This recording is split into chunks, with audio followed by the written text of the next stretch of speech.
다음에 현실적으로 제일 중요한 파트가 있죠. 그게 이제 93페이지 내용이죠.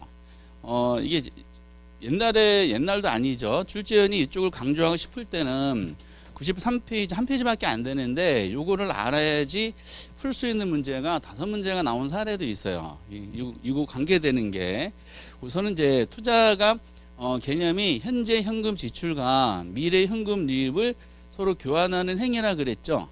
그러다 보니까 현재는 돈이 나가기 때문에 이제 투자에게 나간다 그랬고요. 미래는 이제 현금이 들어오는데 몇 단계에서 들어온다? 2단계. 운영 단계에서 무슨 이득? 운영 단계에서의 소득 이득. 처분 시에 자본 이득이죠. 그래서 우리가 맨 처음 시작할 때 부동산 투자의 장점을 언급하면서 독립된 문제를 출제를 많이 하는 3대 장점이 있다 그랬어요. 그중에 앞에서 건드렸던 지렛대 효과 있죠. 우리 굉장히 유력한 테마죠. 지렛대 효과는 앞에서 했고, 두 번째 소득이득과 자본을 기대한다는 거하고, 세 번째가 뭐였었죠? 절세 효과. 그렇죠? 절세 효과는 뭐하고 뭐에 대한 절세 효과를 기대할 수 있다? 감가상각비하고 차입금 이자. 지문으로 나올 때는 이제 그런 식으로 표현이 되고요. 그거를 이제 여기 93페이지 나와 있는 내용 안에서 이제 두 가지 장점이 다 드러나면서 요거를 이제 주로 계산 문제 형식으로 많이 내죠. 현금 흐름이니까. 그래서 운영 단계의 소득 이득과 처분 시의 자본 이득에 대한 논리를 이해하고 있느냐. 이 부분이 이제 시험에 이제 전설이 될 텐데. 거기 이제 내용에 의해 보신 그런 식으로 돼 있죠.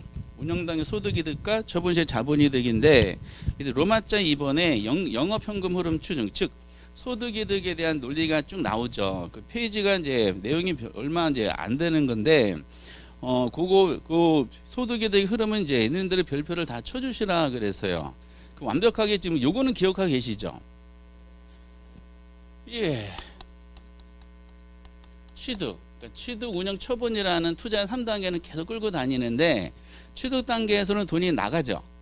나가니까 지출액이 현금 지출이 되고요. 현금 지출했다는 것은 투자를 했다는 뜻이죠. 그래서 총투자.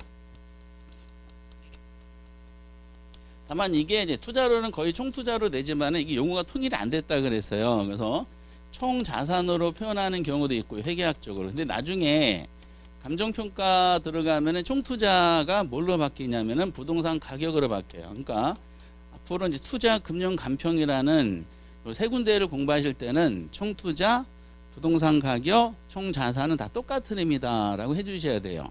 다만 투자론에서는 총투자로 많이 쓰고 감평에서는 이제 부동산 가격으로 많이 표현하게 될 겁니다. 똑같은 의미다라고 알아두시고요. 그래서 돈을 투입을 해서 취득한 거를 운영을 하죠. 운영 단계에서의 무슨 이득? 소득이득.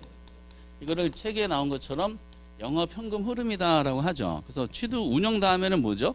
처분. 근데 만약에 투자자가 내가 이 부동산 사고 10년에 팔겠다라고 가정하고 타당성 분석을 한다. 그 운영 기간이 10년이라 그랬죠.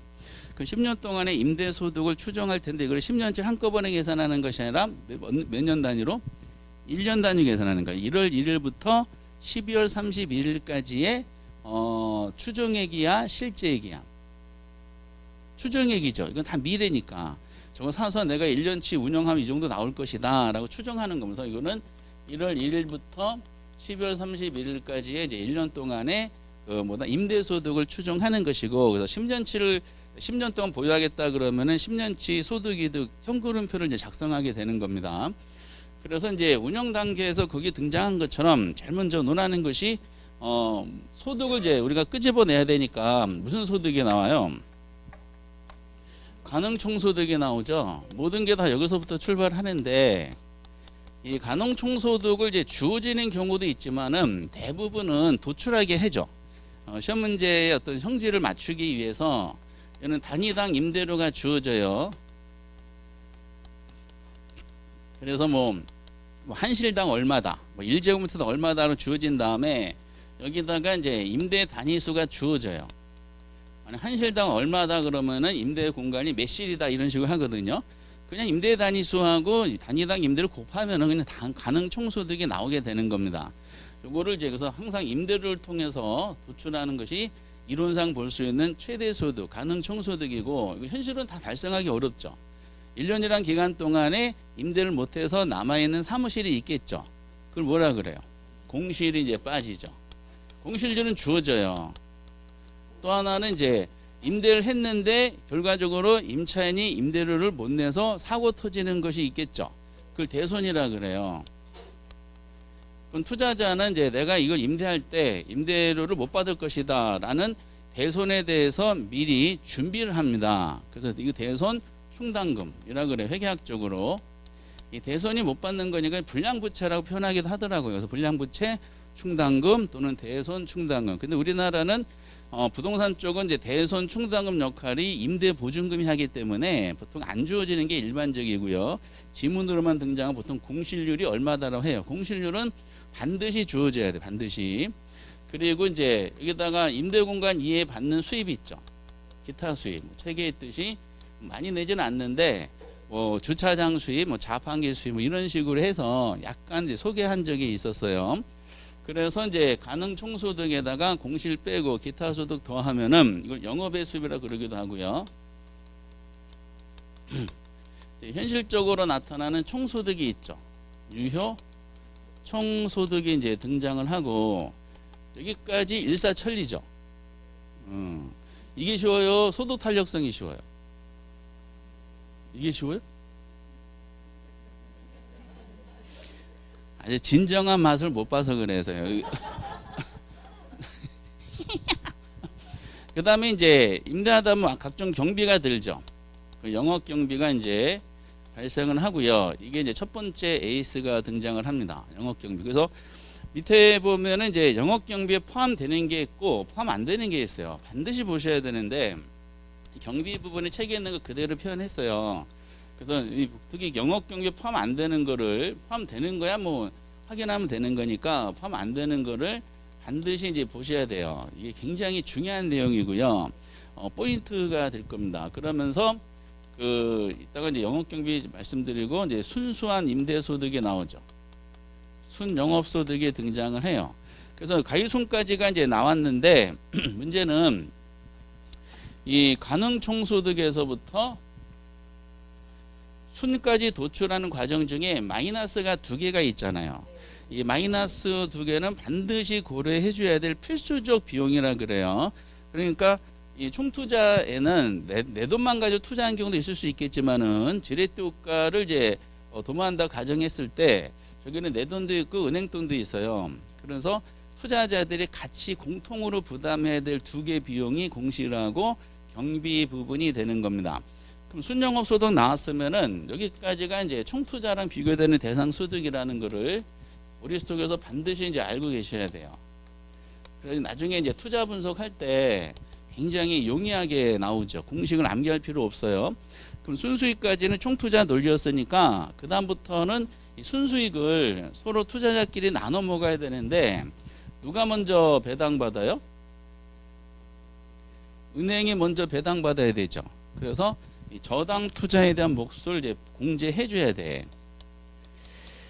그 지분 투자자가 저당한테 만약에 원리금 균등 상환 방법으로 돈을 빌렸다. 그러면은 여기다가 이제 부채 서비스액을 공제하게 되는데 이게 무슨 뜻이냐? 원리금 상환액을 말하죠. 원금 상환분과 이자 지급액을 합한 원리금 상환액이 부채 서비스액이에요. 그래서 이거를 구하기 위해서는 빌린 돈 곱하기 뭐 해야 된다? 저당 상수해야 돼? 저당 하수해야 돼? 저당 상수해야 되겠죠. 그래서 화폐 시장 가치 논리가 이제 필요한 것이고요.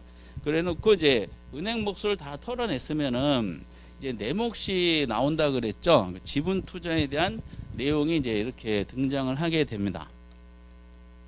지분 투자. 그러면서 이제 나한테 배당받는 소득인데 아직은 세금을 공제하기 전에 소득이야. 그래서 세전 현금 수지.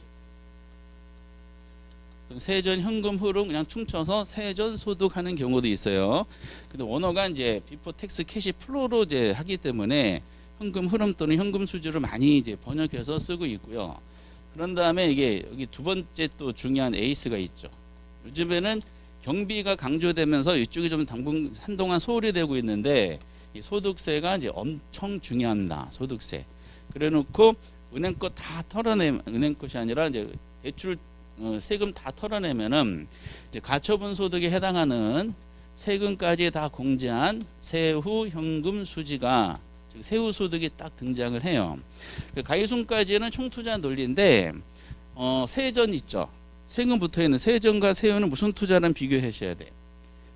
지분 투자랑 비교되는 대상 소득이라는 걸 확인하셔야 돼요. 그래서 항상 이제 길 다니시다가 지금 오늘부터죠. 오늘부터 어디를 이제 움직이시든지 머릿속에 이 그림이 그려져야 돼요. 가이순전후, 가이순전후. 가능해서 못 빼면은 마지막에 세후가 나오는구나. 그래서 가이순까지는 총투자 논리고 저당권 털어낸 세전부터는 지분 투자 논리구나라는 거를 막 하시고요. 카페에 어떻게 친구분 이제 만나시면은 가이순전후 이렇게 딱 한마디 하시면은 되는 겁니다. 그러면은 상대방이 깜짝 놀라요. 이렇게 무슨 뜻이야? 몰라도 돼. 이렇게 이런 식으로 해서 일상생활화 시켰으면 좋겠어요. 그러니까 이제 요거를 뭐 가장 간단한 문제가 표를 그려놓고 빵꾸 뚫는 문제도 있어요. 그런 문제는 사실상 기대하기는 어려운 것이고 희박한 확률이니까 안 나온 지 꽤 돼서 이제 이 내용을 그대로 이제 말로 표현하는 경우도 있고 아니면은 이제 이 흐름을 숫자로 장난치는 경우도 있는데 숫자가 나온다고 생각하시면서 미리 마음속으로 준비해 주셨으면 좋겠습니다. 이런 식으로 몇 년 동안에 쭉 운영하다가 마지막에 이제 판다고 가정하겠죠. 처분 시에 이제 매각 현금 흐름이라 그래요. 자본 이득인데 요거는 그렇게 많이 나오진 않아요. 그런데 요걸로 낼 수 있는 지문이 사실상 바닥이 나서요. 현실적으로. 요거 가지고 한번 만들어 보세요. 지문 몇 개를 만들어지겠어. 지문은 못 만들어져. 몇 개밖에 안 만들어지기 때문에 아유 낸 거 또 내 20년 전에 낸 거 또 내고 아유 25년 전에 낸 거 또 내고 이게 지겨운 거야. 졸지연히 지겹지 않으려면 이제 숫자로 하는 것이고 그래서 요거 처분 시에 대한 내용이 이제 꼽사리를 살짝 끼긴 합니다. 처분도 간단해요. 취득과 정반대의 현금 흐름이 발생하니까 샀던 거를 다시 판다는 논리로 이제 매도 가격이 들어가죠. 매도 가격 들어간 다음에 이제 매도할 때 병비가 발생하죠. 그러면 이제 총투자 논리 이제 말 그대로 순 매도액이 나와요. 그러면서 저당권 털어내야 되지. 왜냐하면 예를 들어서 보유기간이 10년이라 가정했는데 지분이 저당한테 대출 받았을 때 그 대출 기간이 만약에 20년이다. 그 20년 동안에 상환하기로 대출했는데 10년 보유기간이야. 그럼 위에 장사에서 번 순수익 가지고 10년치는 갚았겠죠. 그 나머지 10년치는 못 갚았을 거 아니야. 그거를 언제 처분 시에 이제 한꺼번에 이제 털어내는 거죠. 그래서 이거를 미상환 저당 잔금 이렇게 이제 얘기를 하게 되는 거죠. 이때는 잔금 비율이 필요하고요. 그러면은 이제 내 것이 나오는데 내 것이 이제 뭐죠? 아직은 세금을 공제하기 전에 뭘로 표현할까라는 게 굉장히 이제 궁금했어요. 저는 개인적으로 이때 원어도 이제 있지만은 처분할 때 다시 돌아오는 거다. 그래서 아주 노골적으로 표현했더라고. 지분 투자자가 처분 시에 다시 돌아오지 않느냐?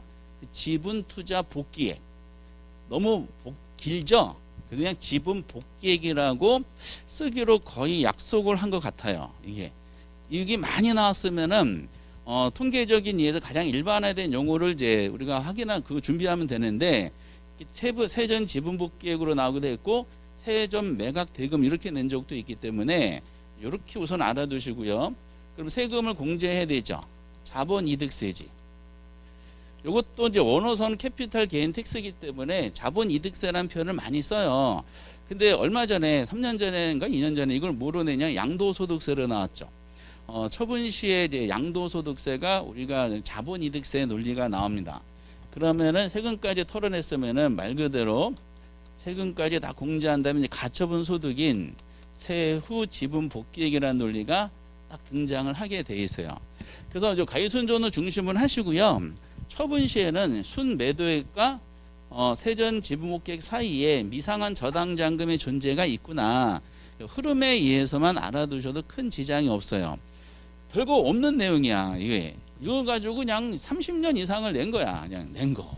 또 내고 또 틀리고 또